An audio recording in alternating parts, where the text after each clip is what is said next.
वही इस्तदा लेकर आए हैं जो मुल्क के अब कूचे कूचे से आ रही है कि 8 फरवरी को 2 वाक़यात हुए। एक मैं समझता हूँ पाकिस्तानी कौम ने जमहूरियत से अपनी वाबस्तगी का इजहार एक शानदार तरीके से किया। जिस तरह उस दिन वोट पड़ा, तमाम पाबंदियों के बावजूद, तमाम खौफ के बावजूद लोग आए, उन्होंने वोट डाला और ऐसे वोट डाला जिसने उनके जज्बात की अक्कासी की, उनकी जो सोच है उसकी अक्कासी की। लोगों ने खौफ के बुत वाक़तन उस दिन तोड़े और ये एक ऐसा रूपरवर मंजर था। उस दिन सारा दिन बतौर कैंडिडेट में पोलिंग स्टेशंस में फिरा, बच्चे बच्चियाँ बूढ़े आकर बगलगीर हुए मुझसे और उन्होंने कहा हम आज अपना एतमाद आपके हवाले कर रहे हैं, आपने इसकी निगहदाश्त करनी है। अंकल, बेटा, हर किस्म के अलकाबात से नवाजा गया हमें और हम बहुत खुश थे कि पाकिस्तानी कौम ने जमहूरियत के साथ, इस रियासत के साथ अपनी वाबस्तगी का इजहार उस तरीके से किया है जो आइन और कानून चाहते हैं। एक बड़े खुशगवार माहौल में आकर लोगों ने वोट डाले और अपनी वाबस्तगी का इजहार किया। लेकिन ये सब कुछ बदल गया उस दिन शाम 10 बजे के बाद।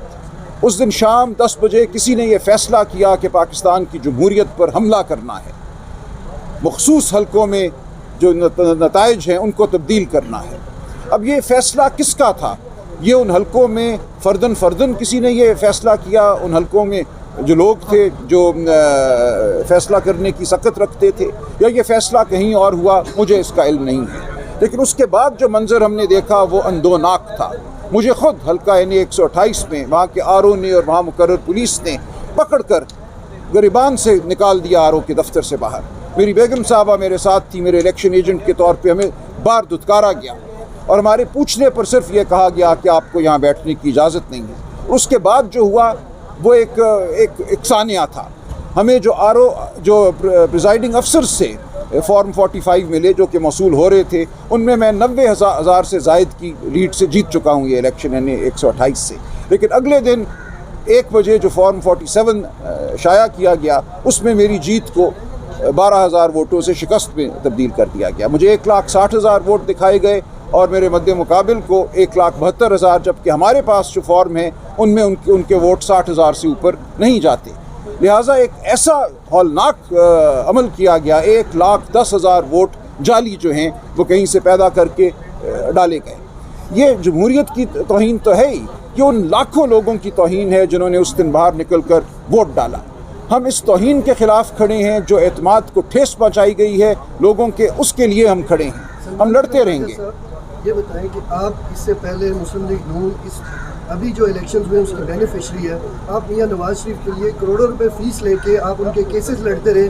आज आपको कैसा लग रहा है कि उनकी जमात जो है वो इस धांधली के नतीजे में हुकूमत में आ रही है?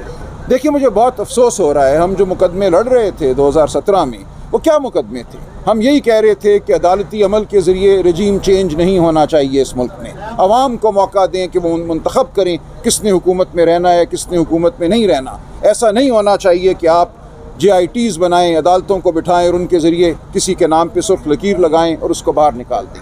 हम उस उसूल के लिए तब भी लड़ रहे थे और मैं उस उसूल के लिए आज भी लड़ रहा हूँ कि ये काम जमहूर के हवाले करें, अवाम के हवाले करें, उन्हें वोट डालने दें, उनके वोट को वाक़तन इज़्ज़त दें। और आज मुझे अफसोस है कि जो अवाम के वोट की इज़्ज़त की बात करते थे वो आज इस बेतौकीरी और बेइज़्ज़ती की बुनियाद पर हुकूमत कायम करना चाहते हैं। इसका मतलब आपकी जजमेंट ठीक नहीं थी उस वक्त? बिल्कुल ठीक थी। मेरी जजमेंट किसी शख्स के हवाले से